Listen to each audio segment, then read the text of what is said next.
Isaías dice, por su llaga fuimos curados en el Antiguo Testamento, pero en el Nuevo Testamento Pedro dice, ya fuisteis sanados. ¿Qué nos indica esto? Que desde un principio, desde el momento en que el hombre cayó, hasta el momento en que todo esto se ha cambiado, redimido 100%, siempre el Señor, la voluntad de Él es que su pueblo sea sano. O sea que Dios piensa más en sanarte que en enfermarte.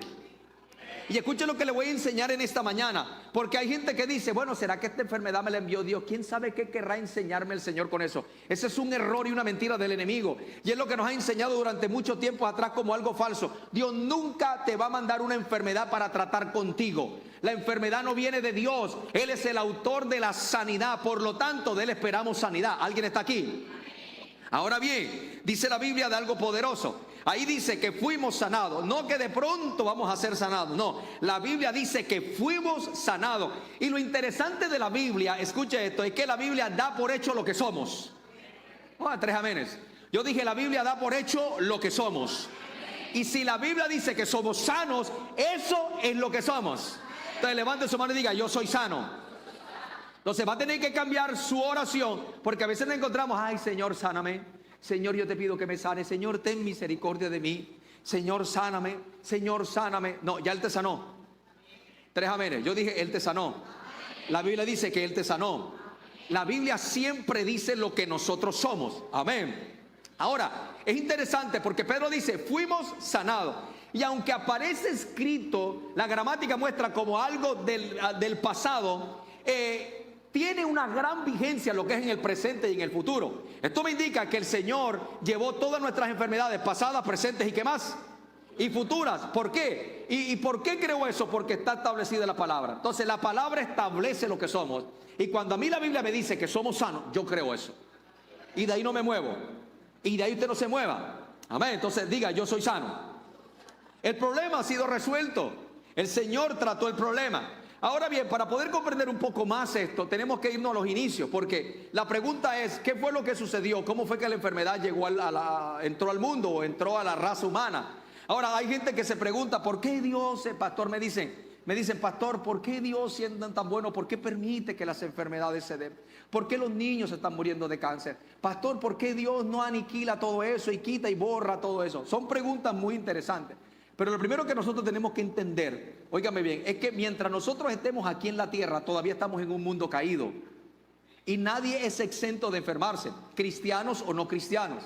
¿Sí me hago entender? La ventaja que tenemos nosotros los cristianos es que tenemos una palabra donde la Biblia nos enseña que Cristo llevó todas nuestras enfermedades para que nosotros seamos sanos. Por lo menos nosotros tenemos un poco más de esperanza. Tenemos una esperanza en Cristo Jesús. Entonces, desde el principio no era la voluntad de Dios que el hombre estuviera enfermo. Venga conmigo Génesis capítulo 1, verso 27 al 31, por favor. Dice, mire en la condición en la que Dios creó al hombre. Y creó Dios al hombre a su imagen, a imagen de Dios los creó, varón y hembra los creó. Entonces vemos que primero, lo primero que vemos aquí es que Dios crea al hombre. Y es claro cuando dice a su imagen y a su semejanza. O sea, básicamente que antes de la caída podemos decir que el hombre estaba en un estado de perfección. El hombre no se enfermaba, ni siquiera moría, ni habían conflictos, ni habían guerra, ni nada de esas cosas. Y mire lo que dice el verso 28, y los bendijo Dios. O sea, observa que lo primero que Dios quiere con el hombre es bendecirlos. Ahora bien, si nosotros vamos al Nuevo Testamento, voy a hablar una cosita aquí. Cuando los discípulos nacieron de nuevo, por allá en Juan, en el último capítulo de Juan, dice que el Señor sopló de su espíritu y ellos recibieron al Espíritu Santo, nacieron de nuevo. Lo segundo que hace Dios después del nuevo nacimiento, lo que hizo el Señor Jesús después del nuevo nacimiento fue bendecirlos a ellos. Entonces vemos en el Antiguo Testamento cuando Dios crea al hombre, le da de su espíritu y lo bendice. Y en el Nuevo Testamento, cuando la gente nace de nuevo, ¿qué hace Dios? Nos da de su espíritu, nuevo nacimiento, y también nos bendice. Por eso dice la Biblia que estamos bendecidos con toda bendición espiritual. Entonces Dios está más interesado en bendecirte que en maldecirte. Ah, ¿sí alguien está recibiendo? Muy bien. Entonces dice, y los bendijo Dios y le dijo, fructificad, multiplicaos, llenen la tierra, sojúzguenla, enseñoreen en los paces del mar, de las aves de los cielos y en todas las bestias que se mueven sobre la tierra. En otras palabras, este verso me indica o nos indica que Dios puso al hombre en la posición más alta de autoridad en toda la creación. Observa que la palabra señorear ahí sencillamente decía, ejerzan una absoluta autoridad sobre todo lo que les he dado. Tengan control sobre todo. O sea, Dios no dejó de ser el dueño de todo, pero cuando hace el Edén y le da la autoridad al hombre, le permitió que él fuera el administrador. De hecho, tú te das cuenta que el que le puso el nombre a los animales fue ¿quién? Adán. Ahora bien, dice el verso 29, y dijo Dios, he aquí que os he dado toda planta que da semilla, que está sobre toda la tierra, y todo árbol en el que hay fruto y que da semilla, y os será para comer. Y vuelve y les dice, y a toda bestia de la tierra, y a todas las aves de los cielos, y a todo lo que se arrastra sobre la tierra. Ojo con esta frase, en lo que hay vida. Todo lo que tiene que vida. Toda planta verde le será para comer, y fue así. Entonces, aquí hay algo particular. ¿Por qué le dije que tuviera en cuenta ese hay vida? Porque el dominio sobre todas las formas de vida que Dios le da al hombre también incluía dominio sobre cualquier bacteria, virus o insecto. Amén. Amén, sí. O cualquier organismo que podía producir una enfermedad. Entonces, mire en qué posición Dios pone al hombre y qué condición Él le da en la creación. Por eso una de las cosas que hizo el enemigo cuando cayó fue ambicionar, desear lo que el hombre tenía. Porque lo que no pudo lograr en el cielo, vino y se lo arrebató ¿a quién? Al hombre. Entonces dice el verso 31, y vio Dios todo lo que había hecho y aquí que era bueno en gran madera. Muy bien. Ahora, en cortas palabras, podemos decir que el hombre tenía autoridad y dominio sobre todos los seres vivos, hasta los microscópicos.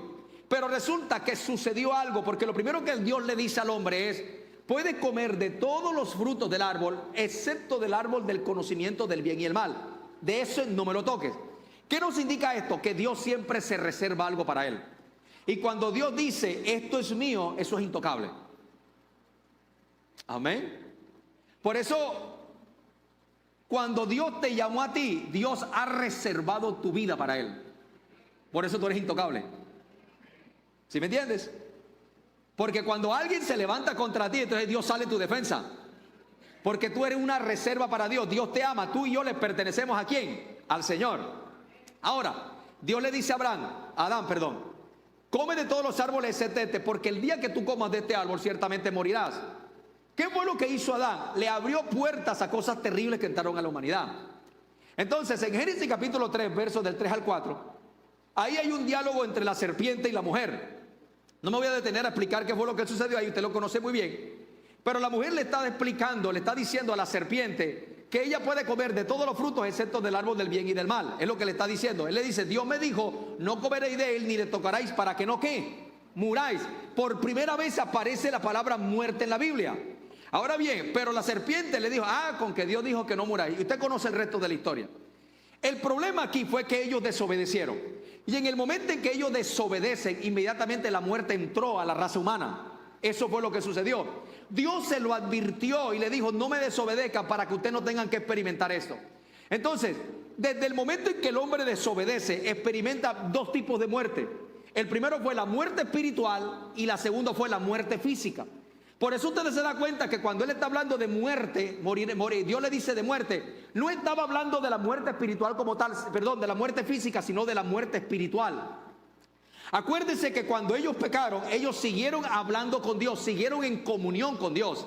Ahora bien, la muerte espiritual lo que produjo fue una muerte física también.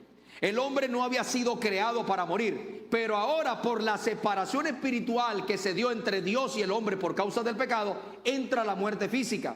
Entonces, Adán y Eva experimentaron ambas muertes como resultado de desobedecer a Dios, y todos los seres humanos ahora hemos quedado también expuestos a eso. Por eso cuando nosotros nacemos siendo pecadores. Nacemos con una naturaleza pecaminosa, y para nosotros poder desarraigar eso en nuestra vida tenemos que aceptar a Jesús como Señor y Salvador. Es lo que se llama el nuevo nacimiento. Amén. Entonces, en la caída del hombre vino la muerte y también vino la corrupción física. Entonces, mire esto. Vino la muerte espiritual, separación de Dios. Vino la muerte física, pero también vino la corrupción física. ¿Qué es la corrupción física? La enfermedad.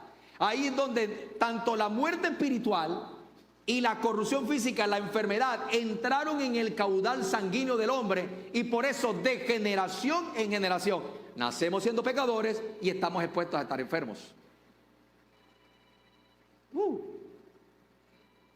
¿Me hice entender? ¿Seguro? Pues me están mirando así como, ¿y este man qué está diciendo? Amén. No, yo pregunto, yo sé que usted es una persona muy inteligente, pero yo pregunto porque a veces, pero me hice entender. ¿Vamos bien? Entonces, así como el pecado pasó de generación en generación por el ADN de los hombres, también la enfermedad. Y para colmo de males, nosotros estamos en un mundo caído. Por lo menos nosotros hemos sido redimidos espiritualmente. Ahora con el arrebatamiento, muy pronto va a ser redimido este cuerpo. Y ya no sufriremos más enfermedad. Y por último va a ser redimida la tierra, que fueron las cosas que se vieron afectadas con la caída del hombre. Pero por ahora nosotros contamos con la bendición de que en Cristo nosotros hemos sido sanados. Amén. Desde ahí, escuche con atención, desde allí la enfermedad vino a ser una maldición. Ahora, permítame aclarar algo. ¿Cuántos están bendecidos aquí? Si usted está bendecido en Cristo, pero está enfermo, no quiere decir que usted esté en maldición. No es malinterpretar esa cosa. Ay, pastor Dios, entonces sabe que yo estoy maldito porque... No, no he dicho eso. No he dicho eso. La enfermedad vino a ser una maldición, pero Cristo Jesús en la cruz llevó la maldición de la enfermedad por nosotros, para que nosotros ahora en Cristo ya no estemos en maldición, sino que ahora estamos bendecidos. Amén. ¿Alguien me dice amén? Ahora, permítame aclararle algo. No toda enfermedad es pecado, Algunos sectores de las iglesias piensan que estar enfermo es estar en pecado. Entonces, lamentablemente, algunas personas le dicen, no, que estoy enfermo. Uy, hermano, revísese. Revísese, hermano, porque usted está en pecado, hermano. Gloria a Dios, aleluya, alabado sea, hermano. Cristo viene pronto, cuidado, te agarra la ganchúa, hermano. Gloria a Dios, gloria a Dios. No. Alguien que esté enfermo no quiere decir que esté en pecado. Pero sí hay que ver que algunas prácticas de pecado sí producen enfermedades. ¿Sí o no? No todas, ¿no? Es una cosa totalmente diferente. Pero aclaro eso porque lamentablemente se ha vendido esa idea de que hay personas que están enfermas, entonces llega otro a decirle, a juzgarle que está en pecado, y eso no es así. Porque si fuera así, entonces las veces que yo me enfermo, ¿estoy en pecado? No, no lo estoy. Pero mientras estemos en este mundo caído nos vamos a enfermar. Pero bendito sea el Señor, ¿no? Poderoso es Dios, que nos ha dado provisión para nuestra sanidad. ¿Cuántos dicen amén? Entonces, ¿qué sucedió? Al desobedecer a Dios se abrió una puerta. ¿Se da cuenta lo que es el resultado del pecado? O sea, cuando una persona... Mira, yo he aprendido algo en este tiempo. Cuando usted sabe quién es y qué tiene en Cristo Jesús, usted no peca. Y yo creo que de eso se trata la santidad, ¿sabe algo? Durante mucho tiempo escuché que el tema de la santidad era, no te vayas, no te pongas, no hagas. Yo creo en la santidad y creo que el creyente tiene que vivir en santidad. Pero yo pienso que la santidad del creyente, del nacido de nuevo, está más asociado con su identidad en Cristo Jesús, con su nuevo nacimiento, con su nueva naturaleza, con la revelación de que nosotros somos la justicia de Dios en Cristo. Por lo menos yo me levanto hoy pensando en que no voy a pecar. Yo me levanto hoy pensando que yo soy la justicia de Dios en Cristo Jesús y que yo voy a vivir para Dios. ¿Por qué? Porque a mí la mente no me da para pecar. ¿Sí me está recibiendo? Ahora bien, para mí la santidad está más relacionada con lo que somos y lo que tenemos en Cristo. Cuando usted tiene identidad en Cristo, cuando usted sabe lo que usted tiene en Cristo, la nueva naturaleza que Dios ha colocado en tu vida, entonces tú vas a vencer cualquier debilidad en tu ser, y eso te va a ayudar a ti a mantenerte en victoria a pesar de las tentaciones y las debilidades en tu vida. Sencillo. ¿Por qué los cristianos pecan? Porque tienen una mentalidad más de pecado que de justicia. Tienen una mentalidad más de pecado que de lo que son en Cristo y lo que ya tienen en Cristo. Ahora, ¿quién es el que vive en mí? El que vive en mí es Dios. Dios es el que vive en mí. Cristo es el que vive en mí. Y Él no peca. O sea que la santidad fluye de adentro hacia afuera. ¿Sí me está recibiendo? O sea que la santidad va más allá de no te pongas, no vayas, no hagas. No tiene nada que ver con eso. Tiene que ver con una mentalidad de lo que soy, lo que tengo en Cristo Jesús. Y cuando yo sé que tengo en Cristo Jesús y que yo todo soy por la gracia de Dios, eso me va a dar a mí la victoria ante cualquier tentación y el pecado que te quiera tocar las puertas de mi vida. ¿Alguien está aquí? Mira a la persona que está a tu lado y dile, de eso se trata. Entonces, escúcheme con atención. Pero eso sí, el desobedecer a Dios, no somos exentos de nosotros tener una consecuencia. La desobediencia se paga y se paga muy cara, ¿no? Ahora bien, al desobedecer a Dios se abrió una puerta. Cuando nosotros desobedecemos, en cierta manera abrimos puertas. Y este hombre, Adán, le abrió una puerta a toda la corrupción mental, emocional y física. Porque cuando hablamos de enfermedades, tienen que ver las enfermedades dentro del orden mental, dentro del orden emocional y dentro del orden físico. ¿Usted no se ha dado cuenta que de hace unos años para atrás cómo se han incrementado los problemas de depresión en la gente? Gente deprimida por todo. ¿Sí me está recibiendo? Gente que está deprimida y que necesitan ayuda psicológica, y eso es muy bueno, las ayudas psicológicas son muy buenas, no estoy en contra de eso, pero óigame bien lo que le voy a decir. Gente que ha venido a tener problemas de depresión, problemas mentales, problemas dentro del orden emocional y problemas dentro del orden físico. Yo le aprendí a un hombre de Dios hace unos días atrás que el Goliat con el que tenemos que enfrentar en el siglo XXI se llama el cáncer. ¿Usted no se da cuenta que hace unos 20 años atrás no había tanta presencia de cáncer? Hoy hay cáncer de todo. Usted se mete a un centro oncológico y va a encontrar de todo tipo de cáncer, hasta niños recién nacidos. Yo he visto que le están haciendo ya tratamientos de quimioterapia. ¿Por qué? Porque el enemigo sabe que se le acercan los días de su final, donde viene su sentencia, el cumplimiento de su sentencia. Y se quiere llevar a más de uno. Pero para eso estamos nosotros, la iglesia, para predicar y llevarle la salvación a todas las personas que el enemigo se quiere llevar. Amén. Entonces, se le abrió la puerta a la corrupción mental, emocional, física del enemigo, del diablo. Mire lo que dice Hechos capítulo 10, verso 38. Ahí dice algo bien poderoso. Dice: como Dios ungió con el Espíritu Santo y con poder a Jesús de Nazaret, y como éste anduvo haciendo bienes y sanando, ¿a quién estaba sanando? ¿A quién? A todos los oprimidos por el diablo. O sea, que la enfermedad en el Nuevo Testamento viene a ser una opresión de las tinieblas. Por eso también es bueno nosotros reprender toda opresión del enemigo cuando estamos enfermos. Ahora bien, ¿por qué el enemigo viene con esa opresión y ha intensificado más su obra de destrucción en este tiempo? Porque él quiere acabar con la humanidad y quiere acabar con el propósito de cada persona, incluso con el propósito de cada uno de nosotros. Por eso en el nuevo pacto la enfermedad sigue siendo una opresión del enemigo de las tinieblas. Entonces, dada esta circunstancia y viendo todo este desorden que había y todo lo que había ocasionado por el pecado de uno, Dios necesitaba arreglar el daño por la desobediencia de Adán. Así que Él envía a su Hijo para ser ¿qué? Nuestro sustituto. Diga conmigo, sustituto. O sea que básicamente Él fue el que llevó el juicio y la ira de Dios por nosotros. Ahora bien, dentro de la doctrina de la iglesia cristiana, escúcheme esto que le voy a enseñar. Una de las doctrinas fundamentales es la doctrina de la sustitución. Y es necesario que la tengamos bien claro en cuenta. Por eso tiene que ir al discipulado, que ahí se le explica con más calma. Cuando hablamos de un sustituto, estamos diciendo de alguien que viene a ocupar el lugar o la posición de otro. ¿Sí o no? Ese es como los equipos de los partidos de fútbol. Cuando hay un partido de fútbol, hay una selección o hay un equipo que tiene por lo general 11 jugadores que entran directamente a la cancha. Pero afuera de la cancha hay otros como 11 jugadores aproximadamente que están esperando en un momento reemplazar al que ya está jugando. Entonces, si el que está jugando se cansó, ya no está en rendimiento o fue lesionado, entra otro en reemplazo de este, y este es lo que se llama sustituto. Sustituto significa uno que ocupa el lugar de otro para reemplazarlo con un propósito. Eso es lo que quiere hablar esta expresión. Así que es el reemplazo de alguien más en el cumplimiento de una tarea o de una orden. Eso fue lo que vino a hacer Cristo Jesús por nosotros.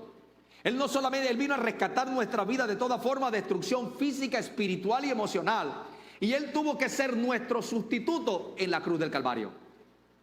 Porque los que deberíamos ir a la cruz a morir éramos nosotros, no era Él. Pero Él decidió ser el sustituto, llevar todos nuestros pecados y nuestro sufrimiento, nos reemplazó, tomó nuestro lugar para que ahora nosotros estemos en bendición. Mira a la persona que está a tu lado y dile: ya tú estabas lesionado y te sacaron del juego y entra Él a reemplazarnos. Alguien me dice amén por eso. Ahora bien, observen cómo desde un principio Dios había establecido el tema de la sustitución, porque es uno de los temas principales de la Biblia. Ahora bien, miremos la sustitución en el huerto del Edén. Dios instituyó el principio de la sustitución en el jardín del Edén cuando Adán y Eva pecaron. Así que Dios tuvo que sacrificar un animal para cubrir su desnudez. Venga conmigo Juan capítulo 3 verso 21. Juan 3, 21 por favor. En Génesis, no, Juan no, Génesis, perdón. Qué pena, disculpen. Génesis capítulo 3 verso 21. Mire lo que dice. Y Jehová Dios hizo al hombre y a la mujer túnicas de pieles, túnicas de pieles, y los vistió. Ahora, recuerden que cuando Adán y Eva pecaron, ¿qué fue lo primero que ellos hicieron? Se hicieron túnicas ¿de qué? De hojas de higo, ¿cierto? Eso habla acerca de las obras del hombre tratando de cubrir o de agradar a Dios. Pero Dios dijo, no va a ser así, sino como yo lo voy a establecer. Entonces, por primera vez en la Biblia, en la historia de la humanidad, hay un derramamiento de sangre, y fue en el huerto del Edén. Porque Dios, para poder hacer túnicas de pieles, tuvo que haber sacrificado un animal. Lo más seguro es que tuvo que haber sido un cordero. Tuvo que haber sido un cordero que representa a Cristo Jesús. Porque es el hacer túnicas de pieles y vestirlo, habla del plan de redención. Por eso tú te das cuenta más adelante que en Génesis 3:15 él trata de explicar lo que iba a suceder con Cristo Jesús. ¿Qué sucede? Al hacerle túnicas hubo derramamiento de sangre. Cristo en la cruz del Calvario. Y la túnica, vestirlo, es lo que habla de la justicia de Dios en Cristo Jesús, lo que ahora nosotros somos. Entonces, por primera vez vemos cómo el inocente muere por el culpable. Cómo el que no tenía culpa sustituye al que tenía la culpa. Esto me habla de sacrificio y derramamiento de sangre. Entonces Dios aquí comienza a pintar el cuadro de lo que se necesitaría para que la humanidad volviera a tener la relación correcta con Él. Miren lo que pasó más adelante con Abraham. Dios estableció el tema de la institución con Abraham cuando fue a sacrificar a su hijo. Génesis capítulo 22, verso 13. Todos conocemos esa historia. Cuando él levanta el puñal para sacrificar a su hijo, dice verso 13, entonces alzó Abraham sus ojos y miró, y he aquí que a sus espaldas había un carnero trabado en un zarzal por sus cuernos. Y fue Abraham y tomó el carnero y lo ofreció en holocausto en lugar de su hijo. Ese carnero es tipo de Jesucristo. Por eso tú te das cuenta que él tuvo una revelación de lo que iba a acontecer en un futuro. Abraham tuvo un día sobre otro día, es decir, que un día vio lo que iba a suceder en otro día. Por eso él le dijo, iremos y volveremos, porque ya Dios le había mostrado lo que iba a suceder, que su hijo no iba a morir y que iba a haber un reemplazo, y ese reemplazo iba a ser Cristo Jesús por la salvación de la humanidad, por el rescate de la humanidad. Entonces aquí vemos cómo el carnero, que es tipo de Cristo, sustituye a aquel que iban a sacrificar. En otro aspecto, mira cómo Dios lo establece con el pueblo de Israel, porque él continúa este tema con su pueblo elegido. Cuando le dio la ley de Moisés, que Dios le mostró su santidad, les demostró Dios que ellos no podían alcanzar la santidad que Dios estaba demandando. Así que les concedió un sustituto para pagar un precio por su pecado mediante un sacrificio de sangre. Venga conmigo, Éxodo capítulo 29, verso 41. Hoy estoy haciendo función de maestro y predicador al mismo tiempo. Y ofrecerás el otro cordero en la caída de la tarde, haciendo conforme a la ofrenda de la mañana y conforme a su libación, en olor grato, ofrenda encendida a Jehová. Este será el holocausto continuo por vuestras generaciones, a la puerta del tabernáculo de reunión, delante de Jehová, en el cual me reuniré con vosotros para hablaros allí. Entonces, si usted observa, en el Antiguo Testamento, en la ley, habían varios textos bíblicos donde Dios está diciendo que era necesario que muriera o se hiciera un sacrificio de un animal inocente por aquel que era el culpable. Entonces, al sacrificar el animal inocente, según las especificaciones de Dios, las personas podían tener el perdón de sus pecados y así podían entrar a la presencia de Dios. Entonces es interesante esto, y esto es tremendo, porque según el orden establecido, el inocente muere por el culpable. O sea, humanamente eso no tiene lógica, no tiene razón de ser, pero Dios había establecido que el inocente muere por el culpable porque había un inocente que tenía que morir por todos los culpables de la tierra, y era Jesucristo. El justo muere por los injustos. Amén. ¿Para qué? Para que ahora el pecador culpable que éramos nosotros, ahora nosotros podamos quedar libres, justificados. Así que nosotros ahora delante de Dios estamos justificados y somos libres. ¿Alguien me dice amén? Ahora mira lo que sucede en el Nuevo Testamento. Con la venida de Jesús, Dios mantuvo esa sustitución, porque Dios preparó el escenario para que la humanidad entendiera lo que Jesús vino a hacer. Entonces, lo que vimos con Adán, lo que vimos con Abraham, lo que vimos con Israel, fue el escenario perfecto para que ahora nosotros podamos entender cuál era el propósito de Dios con nosotros. Que Dios no nos quiera a nosotros en el infierno, sino eternamente juntamente con Él. Amén. ¿Qué fue lo que hizo el Cordero de Dios? Tomó el pecado del mundo, entregó su vida por nosotros. Por eso tú te das cuenta que Juan el Bautista, cuando vio venir a Jesús, dijo: he aquí el Cordero de Dios que quita el pecado del mundo. que lleva todo el pecado de las personas. Y luego Pedro dice que Cristo padeció una sola vez por los pecados, el justo por los injustos. Ponme el 1 de Pedro 3:18 para que te des cuenta cuál fue el propósito. El justo muere por los injustos. ¿Para qué? Para llevarnos ¿a qué? A Dios. Esto es interesante y es bueno que lo tengamos en cuenta. ¿Por qué? Porque ahora los que estamos en Cristo no necesitamos un permiso para entrar a su presencia. Ahora tenemos entrada directa al trono de la gracia, la presencia de Dios, y ahí hallaremos oportuno socorro y misericordia para nuestras vidas. Amén. A veces me encuentro con alguna persona que le dice: hermano, busca a Dios. Hermano, busca a Dios. Ayer me preguntaba alguien y me decía esto que me dejó sorprendido. Esto es lo último que yo he escuchado en mi vida. O nunca pensé que lo había escuchado en mi vida. Me dice: hermano, pastor, yo le hice una pregunta. Me dijo: ¿será que Dios se le esconde a uno? Y yo le dije: ¿cómo así? ¿Por qué me hace esa pregunta? Pastor, porque donde yo me congregaba me enseñaron que a veces Dios se le esconde a la gente para que la gente comience a buscarlo. Yo le dije: me da mucho. El que te dijo esa cuestión está fumando cosas raras. No, yo no le dije eso, perdón. Él lo ve. Levante su mano y diga: me arrepiento por esta mala pensamienta. Diga así. No, mentira, mentira. ¿Sabe lo que le respondió a esa persona? Le dijo: esa persona que te enseñó eso no conoce a Dios. Si la Biblia dice que Él salió al encuentro con nosotros. La Biblia dice que cuando el hombre pecó, ¿quién fue el que primero salió al encuentro? Dios. La Biblia nos enseña a nosotros que siempre el que sale al encuentro a buscarnos a nosotros es Dios. Él fue el que salió a nuestro encuentro. ¿Sí me está recibiendo? ¿Alguien está aquí? Y Dios no se le esconde a nadie. Al contrario, Él se quiere revelar a todos los hombres. Yo no sé si alguien me está escuchando, pero Él se quiere revelar a todos los hombres. ¿Cuántos son papás aquí? Levanten mano los que son papás. A ver, levanten mano, papá. Pregunta: si su hijo lo busca, ¿usted se le esconde? Ahora me le voy a esconder al hijo mío para que me busque. Ahora me hago rogar para que sepa. No. Si nosotros no lo hacemos con nuestros hijos, mucho menos nuestro Padre Celestial, que nos ama más, lo que nosotros podemos dar a nuestros hijos se va a esconder de nosotros. Amén. De eso se trata.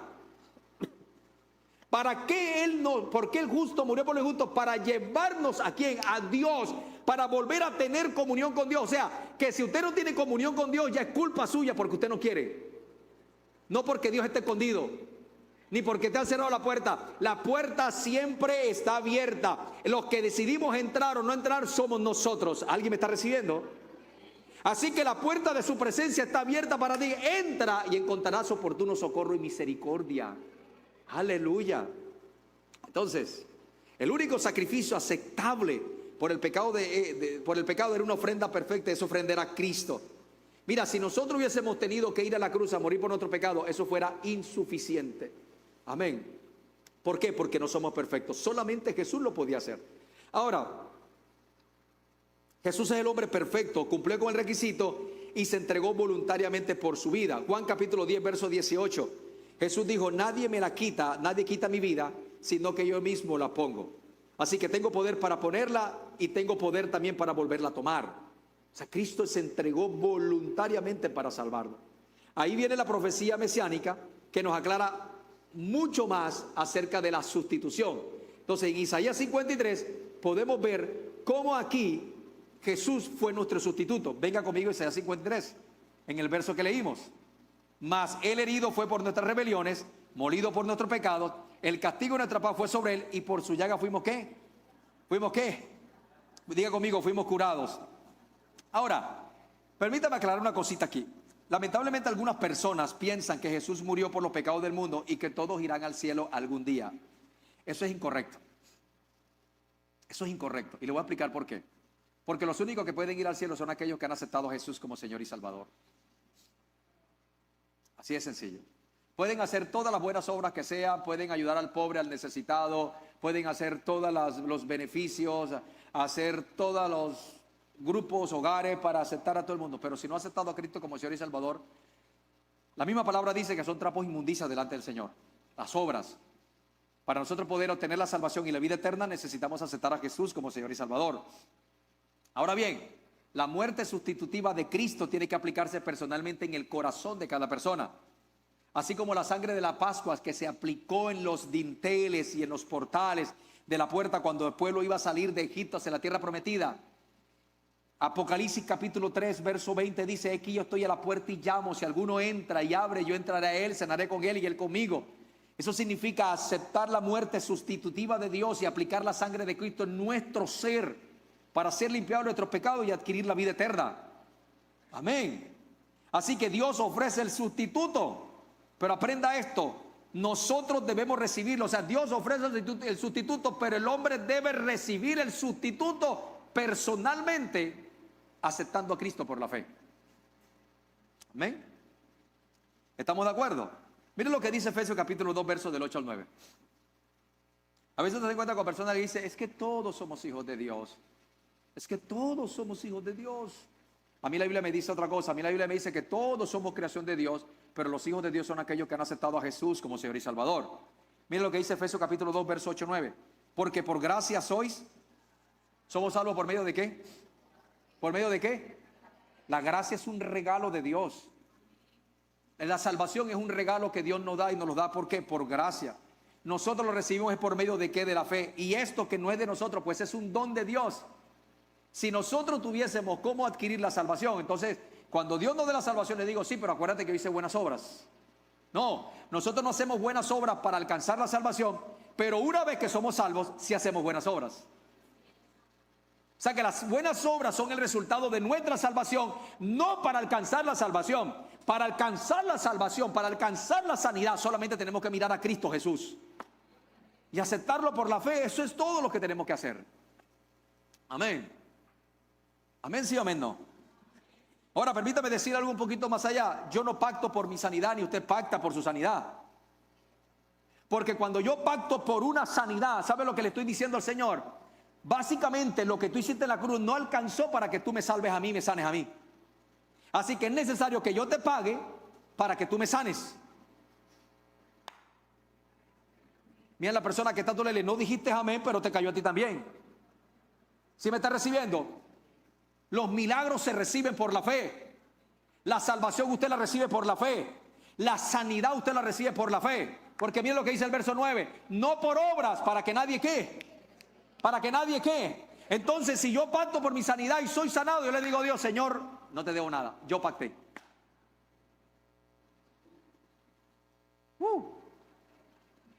¿Alguien me está recibiendo? Aprende ese principio. Porque la muerte sustitutiva de Cristo fue el precio por nuestra libertad. Ahora usted es libre. Usted es libre del pecado, usted es libre de la enfermedad, usted es libre de las tinieblas. Ahora usted y yo estamos en una posición. Cristo nos devolvió la posición que Adán perdió en el huerto del Edén. Cristo vino a recuperar lo que Adán perdió. De eso se trata. Ese es el plan de redención de Dios para nuestras vidas.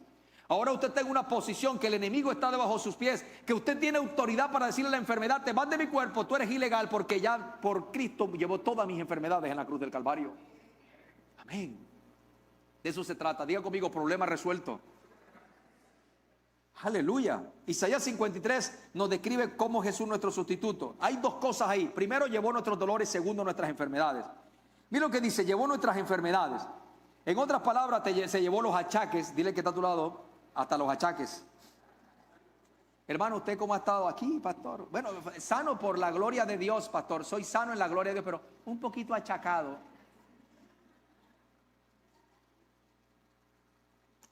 Dile que está a tu lado: achaques.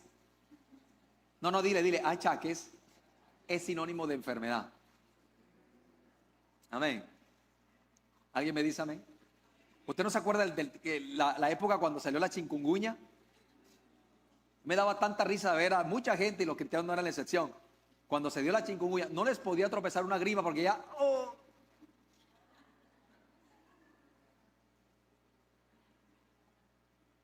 ¿Por qué no vino a la iglesia, hermano? Estoy torcido, hermano. La chikungunya. No, lo que tenía era un resfriado. Aló. Aquí, hermano, achacado. Gloria a Dios. Enfermo para la gloria de Dios. ¿Quién dijo eso? No, en serio. Tú te vas a encontrar con unos creyentes que te dicen: ¿cómo está usted? Atravesando el Niágara en bicicleta, hermano, pero gloria a Dios. No, yo eso no le doy gloria. Yo lo siento, eso no le doy gloria. Eso no merece gloria a Dios, porque eso no viene de parte de Dios. Amén. Alguien me está recibiendo. Entonces, dile al que está a tu lado, echa fuera los achaques. Esa palabra enfermedades habla también de dolencia, de trastornos o de quebrantos, y que tiene que ver dentro del orden corporal. Ahora, ese texto de Isaías fue citado en Mateo 8:17. Miren lo que dice: para que se cumpla lo dicho por el profeta Isaías cuando dijo, él mismo, miren lo que dice Jesús. ¿Qué fue lo que hizo el Señor? ¿Él mismo qué? ¿Él mismo qué? Él mismo tomó. ¿Y qué fue lo que tomó? Nuestras enfermedades. Amén. ¿Y qué hizo? Y llevó nuestras dolencias. O sea, hágase el cargo. Tomó un bulto y se lo puso en el hombro. Lo tomó y lo llevó. Tomó nuestras enfermedades y llevó nuestras enfermedades sobre sí. Así fue como él pudo quitar la maldición de la enfermedad, llevándola.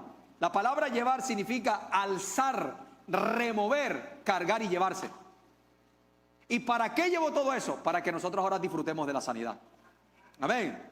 Así que él fue afligido corporalmente y en todas nuestras aflicciones. Por eso miren lo que dice Hebreos capítulo 4, verso 15. Miren lo que dice Hebreos 4, 15. Porque no tenemos un sumo sacerdote que no pueda compadecerse de nuestra ¿qué? ¿De nuestra qué? O sea que si tú estás enfermo, ¿qué sucede? Él sabe por lo que tú estás atravesando.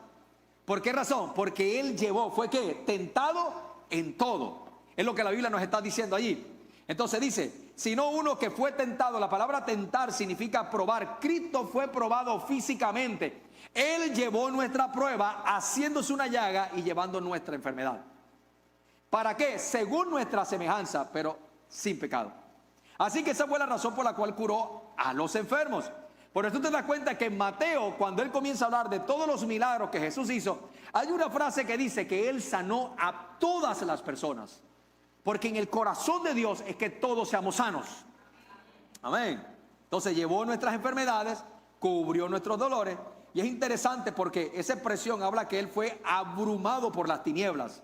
Si tú miras la Biblia en Mateo capítulo 27, nos habla que desde la hora sexta hubo tinieblas sobre toda la tierra hasta la hora novena, que fue cuando él murió.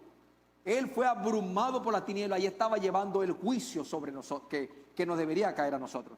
Entonces, diga conmigo, llevó y sufrió. ¿Sabe a qué se refiere esto? A la obra expiatoria de Jesús, que son las mismas que se utilizaron para que Cristo cargara nuestros pecados. Entonces, es interesante porque cuando habla de llevar y de sufrir, básicamente Él estableció la base de la provisión para nuestra salvación y nuestra sanidad. Amén. Con la obra expiatoria. Sin embargo, escuche lo que le voy a decir. Ninguna de estas cosas se recibe automáticamente porque ambas tienen que ser alcanzadas por la fe. Escuche esto. De la salvación para acá, Dios todo nos lo va a dar a nosotros por su gracia. Todo lo recibimos por la gracia de Dios. La gracia de Dios es el brazo de Él extendido para darnos lo que nosotros necesitamos. Y nuestra fe es el brazo de nosotros extendido para recibir lo que por gracia Él nos quiere dar. La gracia de Dios, todo lo vamos a recibir por gracia. ¿Está recibiendo? La sanidad es por gracia. Ese esposo es por gracia, esa esposa por gracia, su casa la va a recibir por gracia, su carro lo va a recibir por gracia. Nosotros lo que necesitamos es tener fe, creer a Dios, simplemente creerle a Él y lo demás vendrá como una añadidura a nuestras vidas. Diga conmigo, por gracia. Ahora, Él llevó nuestras enfermedades, pero sufrió también nuestros dolores. O sea, tanto espirituales como físicos, lo cargó, lo sufrió, fue una carga, llevó nuestros quebrantos. Cristo tomó sobre sí todas las enfermedades del hombre para eliminarlas. Ahora, basado en que se hizo una sola llaga. Así que, por su sufrimiento sustitutivo, Cristo eliminó la fuente de ambos problemas. El problema del pecado y el problema de la enfermedad. Ahora, usted me dirá, pastor, ¿por qué nos enfermamos? Porque todavía estamos en un mundo caído. Y segundo, mientras este cuerpo no sea redimido, no seamos redimidos en estado perfecto, no somos exentos de enfermarnos. Amén. Pero eso sí, tenemos la esperanza puesta en Cristo Jesús, que por su llaga nosotros somos sanados. Amén, sí o amén, no. Ahora, esa sanidad tiene que ver espiritual, emocional y física. Hay sanidad para esas tres áreas. Y su llaga se refiere. Ahora, es interesante porque la Biblia dice que él se hizo una ¿qué? Una llaga. Y esa llaga se refiere a la paliza que al Señor le dieron antes de ir a la cruz. Amén. Fue castigado ¿con qué? Con varas, con golpes, con látigo. Y el látigo fue parte de un castigo de un criminal. Para que usted sepa. Mire lo que dice Deuteronomio capítulo 15, versos del 2 al 3. Deuteronomio 15, del 2 al 3. Mire lo que dice. Decía la ley. Y esta es la manera de la remisión.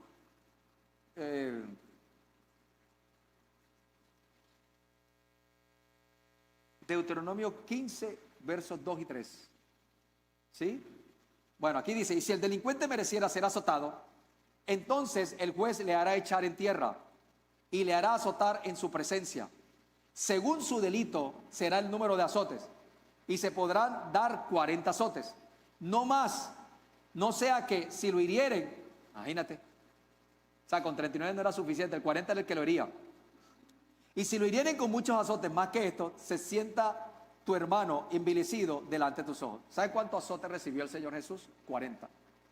Ahora, 40 menos 1, 39. Ahora bien, hay que ver, para poder entender esto, permítame aclararle algo. El azote de los judíos, de los hebreos, era totalmente diferente del azote de los romanos. Porque el azote de los judíos podía ser solamente una sola penca, o podían ser 2, 3 pencas, y la persona era azotada en la espalda o en las piernas. Pero el azote de los romanos tenía algo totalmente diferente. Eran aproximadamente, ellos tenían diferentes tipos de azotes, pero con el que hacían este tipo de castigos, era un azote de 7 pencas, y en una de las pencas, en todas las puntas, tenían una bola de plomo, y las otras tenían como un garfio, algo así como un anzuelo aproximadamente. Cuando ellos lanzaban el latigazo, la bola de garfio, la bola de plomo, lo que hacía era que mayugaba la carne. Y mientras la bola mayugaba la carne, el garfio entraba y cuando jalaba, sacaba el pedazo de carne. Es interesante, es bueno que usted aprenda esto. ¿Por qué razón? Porque lamentablemente, siempre nos han mostrado a un Jesús totalmente limpio montado en una cruz. Pero realmente la condición de Jesús fue otra, totalmente diferente. Si usted algún día se pudo ver la película esa, La Pasión de Cristo, donde Él queda totalmente destruido, totalmente acabado, irreconocible. En el original, en el capítulo 53 de Isaías, dice que Él quedó tan irreconocible, porque no solamente quedó su cuerpo destruido, los pedazos de carne arrancados, todas sus costillas en la parte de atrás descubiertas, toda en esa condición quedó, sino que también el sudor, la hinchazón en todo su cuerpo hizo que perdiera toda la hermosura. Por eso cuando Él lo colgaron en la cruz y mucha gente lo vio, se sorprendió porque no reconocían quién era realmente Jesús. Y esa fue la razón por la cual Él murió y se hizo una sola llaga. Cada latigazo que Él recibió era por nuestra sanidad. La Biblia dice que fueron 40 latigazos menos 1, 39. Y actualmente en la medicina moderna se ha encontrado que todas las enfermedades están reunidas en 39 grupos, 39, 40 grupos. O sea que por cada latigazo el Señor hizo provisión para cada enfermedad. Solamente para que nosotros recibiéramos sanidad. Ahora bien, dice la Biblia que recibió los 40 azotes. Así que en la obra redentora de Cristo nosotros vemos cómo el Señor se dio a sí mismo para ser azotado físicamente, para sufrir y pagar el precio de nuestras necesidades físicas, para nosotros ahora darnos salud y darnos libertad de la enfermedad. Así que en el Nuevo Testamento encontramos la narración de la paliza que el Señor tuvo que soportar. Fíjate que mientras Deuteronomio da la condena, Isaías en el capítulo 53 nos habla acerca de que Él fue azotado. Pero luego en el Nuevo Testamento, años después, Mateo, uno de sus discípulos, comienza a explicar cómo Él fue azotado, Jesús fue azotado. Y pidieron el cambio por Barrabás. Mateo capítulo 27, verso 26. Entonces le soltó a Barrabás y habiendo azotado a Jesús, le entregó para ser crucificado. Lo mismo lo dijo Juan cuando él dijo, entonces tomó Pilato a Jesús y le azotó. Ahora yo quiero que hagamos algo. Vamos a leer la narración completa de los sufrimientos y la muerte de nuestro sustituto. Venga conmigo Juan capítulo 19, versos del 1 al 30, por favor. Hoy va a leer buena Biblia. Ya que no leyó Biblia en la semana, va a leer Biblia conmigo.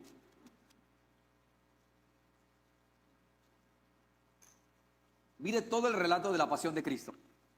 Juan capítulo 19, versos del 1 al 30. Así que entonces tomó Pilato a Jesús. ¿Y qué fue lo que hizo? ¿Qué fue lo que hizo? lo azotó. Y los soldados entretejieron una corona de espinas y lo pusieron sobre su cabeza y le vistieron con un manto púrpura. Permítame explicar algo ahí. Cuando dice de una corona de espinas, siempre nos han mostrado a nosotros una coronita que era totalmente así como lo utilizaban los reyes. Pero el tipo de corona de espinas que los romanos usaban era prácticamente un gorro. Era un gorro de espinas. Ellos tenían el arte, como eran unos mercenarios, ellos sabían cómo hacer un gorro y por lo general, como el tema era de sufrimiento, ellos tenían que hacer sufrir al delincuente. Entonces, al colocar la corona, básicamente lo que hacían era que le colocaban un gorro y lo incrustaban con tanta fuerza para que pudiese penetrar toda la piel y alcanzar a llegar, si era posible, hasta el cráneo y así producir un derramamiento. De hecho, ellos dejaban una espina larga y grande que era la que hacía que se introdujera entre la primera vértebra, entre el cráneo y la primera vértebra. Ahí pasa uno de los nervios más dolorosos del cuerpo humano. Y cuando insertaban esa espina allí, era con el propósito de generar el dolor más agudo. Entonces, y lo vistieron con un manto púrpura, porque el púrpura era una tela que solamente lo utilizaban la gente de la élite alta. Los principales sacerdotes, los reyes. Recuerde que a él lo estaban nombrando como rey de los judíos. Y le decían, salve rey de los judíos. ¿Y qué hacían? Y le daban bofetadas. No solamente era suficiente con todo lo que tenía, sino que le pegaban en el rostro. Entonces Pilato salió otra vez y les dijo, mirad, os los traigo afuera para que entendáis. Miren lo que le está diciendo. Aún hasta el mismo Pilato tenía más revelación que el pueblo. Había entendido más quién era él. Y le dijo, para que entendáis que ningún delito fue hallado en él. El inocente muere ¿por quién? Por el culpable. Entonces, verso 5. Y salió Jesús llevando la corona de espinas y el manto de púrpura. Y Pilato le dijo, he aquí el hombre. Cuando lo vieron los principales sacerdotes y los alguaciles, mira lo que hicieron. Dieron voces, es decir, gritaron, decían, crucifícale, crucifícale. Entonces Pilato les dijo, tómenlo ustedes y crucifíquenle, porque yo no hallo delito en él. Entonces los judíos le respondieron, nosotros tenemos una ley y según nuestra ley debe morir, porque se hizo a sí mismo hijo de Dios. Cuando Pilato escuchó oír eso, mira la reacción de Pilato, sintió miedo. En cierta manera tuvo un temor reverencial. Dice, ¿por qué quieren culpar a este hombre si este hombre se ha hecho llamar el Hijo de Dios? Recuerde que los romanos eran politeístas y eran temerosos de sus dioses. Y ellos también creían que los dioses tenían hijos. Claro, cuando él escucha esto, tuvo más miedo de entregarlo y crucificarlo. Y entró otra vez en el pretorio y le dijo a Jesús, ¿de dónde eres tú? Mas Jesús no le dio respuesta. Entonces le dijo Pilato, a mí no me hablas. ¿No sabes que yo tengo autoridad para crucificarte y tengo autoridad para soltarte? Y le respondió Jesús, ninguna autoridad tendrías contra mí si no te fuese dada de arriba. Por tanto, el que a ti me ha entregado, mayor pecado tiene. Eso es duro. Eso es duro. Y sigue diciendo, verso 12. Desde entonces, mira la actitud de Pilato.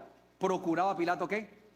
O sea que Pilato buscó todos los mecanismos, apeló a todo para dejarlo ir porque era injusto matar a este hombre.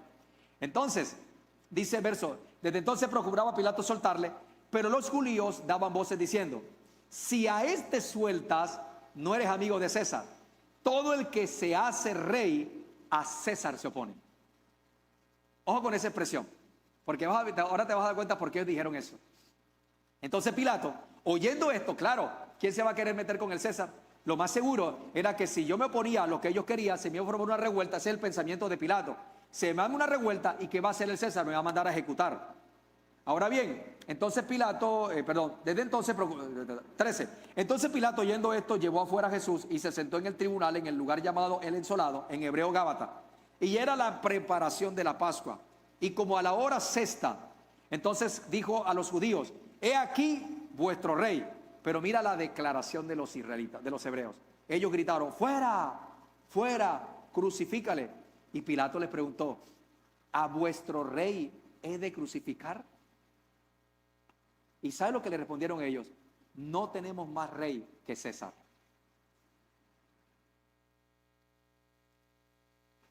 decidieron aceptar y reconocer la legitimidad de un rey humano antes que Dios. ¿Quién era el rey para ellos? ¿Quién era el rey de los judíos? ¿Quién se proclamó como el rey y el señor de los judíos? Dios. ¿Y a quién le envió Dios en primer lugar a Jesús? A los judíos, para manifestarse como el rey, como el Mesías que estaban esperando. Pero ellos decidieron abandonar a Dios e irse por detrás de un hombre que era pecador, pagano. Así que entonces les entregó a ellos para que fuese crucificado. Tomaron pues a Jesús y le llevaron. Y él, cargando su cruz, salió a un lugar que llamaban la Calavera, en hebreo el Gólgota, y allí le crucificaron con él y con otros dos más, cada uno a su lado, y Jesús en medio. Y escribió también Pilato un título que puso sobre la cruz, el cual decía: Jesús Nazareno, rey de los judíos. Y muchos de los judíos leyeron este título, porque el lugar donde Jesús fue crucificado estaba cerca de la ciudad, y el título estaba escrito en hebreo, en griego y latín. Entonces dijeron a Pilato los principales sacerdotes de los judíos: no escribas rey de los judíos, sino que él dijo: soy rey de los judíos. Y respondió Pilato: lo que está escrito, escrito está. Cuando los soldados hubieron crucificado a Jesús, tomaron sus vestidos e hicieron 4 partes, uno para cada soldado, se echaron a la suerte. Tomaron también su túnica, la cual era sin costura, de un solo tejido de arriba abajo. Entonces dijeron entre sí: no lo partamos, sino echemos suerte sobre ella, a ver de quién será. Esto fue para que se cumpliese lo dicho. En las escrituras: repartieron entre sí mis vestidos, y sobre mi ropa echaron suertes. Y así lo hicieron los soldados. Estaba junto a la cruz su madre, estaba junto a la cruz de Jesús su madre, y la hermana de su madre, María, mujer de Cleofas, y María Magdalena. Cuando vio a su madre, Jesús vio a su madre y a su discípulo, a quien él amaba, que estaba presente, dijo a su madre: mujer, he ahí tu hijo. Y después le dijo: hijo, he ahí tu madre. Ahora, quiero aclarar un poco esa parte, porque es para poder entender qué significaba madre, he ahí tu hijo, hijo, he ahí tu madre. Recuerden que en la tradición hebrea, cuando el padre moría, el hijo mayor pasaba a reemplazarlo. Recuerden que Jesús tuvo más hermanos. Si usted no lo sabía, la Biblia lo dice. Tuvo hermanas y hermanos, 4 varones hermanos. Entre esos hay 2 escritores de la Biblia, Santiago y Judas, no Judas Iscariote, Judas el hermano del Señor, más tuvo hermanas. Pero en el orden de nacimiento, Jesús era el mayor. Cuando José muere, Jesús pasa a ser el responsable de la mamá y de sus hermanos. Eso era por ley, así estaba establecido. Entonces, al morir Jesús en la cruz, el que estaba cuidando a su mamá y sus hermanos todavía no tenían la edad para poder asumir esa responsabilidad. Ahora bien, había un discípulo muy amado, muy cercano a él, que era Juan, un hombre ya maduro, un hombre con experiencia, y Jesús no quería dejar abandonada a su mamá ni a su hermano, porque quedaría como una viuda, y sus hijos y sus hermanos como unos huérfanos. Entonces, desde la cruz, él cuando lo ve le está diciendo a María: madre, he ahí tu hijo. En otras palabras, le estaba diciendo: él te va a cuidar así como yo te cuidé. Eso es lo que significa eso. Y luego le dice: hijo, he ahí tu madre. Le estaba diciendo: trátala como si fuera tu madre, cuídala como si fuera tu mamá. Eso es lo que realmente significa eso. Entonces, después de todo esto, sabiendo que Jesús ya estaba consumado, dijo: para que la escritura se cumpliese, tengo sed. Y estaba ahí una vasija llena de sangre. Entonces ellos empaparon un vinagre en una esponja y subiéndola en un hisopo, se le acercaron a la boca. Y cuando Jesús hubo tomado el vinagre, dijo la palabra clave: consumado es. Eso fue todo. Cuando él dijo consumado es, inclinó su cabeza y murió. Básicamente está diciendo: he pagado el precio que tú pediste por la salvación de ellos. He llevado todas sus enfermedades. He cumplido, ahora puedo partir a tu presencia. Y murió. Eso fue todo. Por eso, tratar de decir que la enfermedad que tenemos o la dificultad que tenemos es porque Dios me la envió para mi vida, es negar todo lo que Él hizo para que nosotros no padezcamos nada. Tratar de comprar un milagro a Dios es tratar de negar todo el sacrificio. Le estamos diciendo: no fue suficiente lo que tú hiciste, necesitaba pagarlo. Negar lo que Cristo hizo en la cruz del Calvario es echar por la borda todo lo que Él logró y alcanzó por nuestras vidas. Lo único que Dios nos pide a nosotros, ¿sabe qué es? Que tengamos fe. Eso es todo. Que usted le crea a Dios. Cuando usted tiene revelación acerca de la sanidad, de que Cristo llevó todas las enfermedades y que en la cruz Él dijo: consumado es, he pagado el precio. Simplemente nosotros levantamos las manos para darle gracias a Dios y recibir por la fe todo lo que el Señor ha logrado para nuestras vidas. Cristo pagó el precio justo por la salvación, la sanidad y la bendición de todos nosotros. Ya esta es la promesa de Dios que nos da a nosotros la seguridad y la confianza, que la enfermedad y el dolor fue pagado. Vamos a ser golpeados, sí. Van a llegar momentos difíciles y duros en nuestra vida, pero por la llaga de Cristo nosotros sabemos que hemos recibido sanidad, que aún Él llevó nuestros dolores y nuestras enfermedades. Amén. Así que tú no tienes que pagar 2 veces lo que tú compras en un supermercado, ¿sí o no? Cuando tú vas al supermercado, usted compra 2 veces, paga 2 veces su mercado. Una vez que usted paga el mercado, usted tiene la libertad de llevárselo. Así que no pagamos 2 veces por la salvación, por la sanidad o por el milagro que hemos recibido en Cristo Jesús. Aleluya, de eso se trata. Entonces, ¿qué sucede cuando estamos quebrantados nuestro cuerpo? Tenemos que recordar que Cristo pagó el precio de la sanidad y se hizo una llaga tomando la enfermedad. Y quiero terminar con 2 preguntas. La primera, ¿cuántos enfermos sanó Jesús? ¿Qué dice Mateo 8:16? Y cuando llegó la noche, trajeron a él muchos endemoniados, y con la palabra echó fuera a los demonios y sanó a ¿cuántos? Él es el mismo ayer, hoy y siempre. Sanó ayer, sana hoy y seguirá sanando. Amén. ¿Y cuál fue la razón por la cual Cristo podía dar libremente la sanidad a todos? Dice el verso 17, para que se cumpliese lo dicho por el profeta Isaías, Él tomó nuestras enfermedades y llevó nuestra dolencia. ¿Sabe cuál era la razón? Que usted y yo ahora seamos libres, libres de toda maldición. Amén. Denle un fuerte aplauso, Señor, y colóquese de pie, por favor.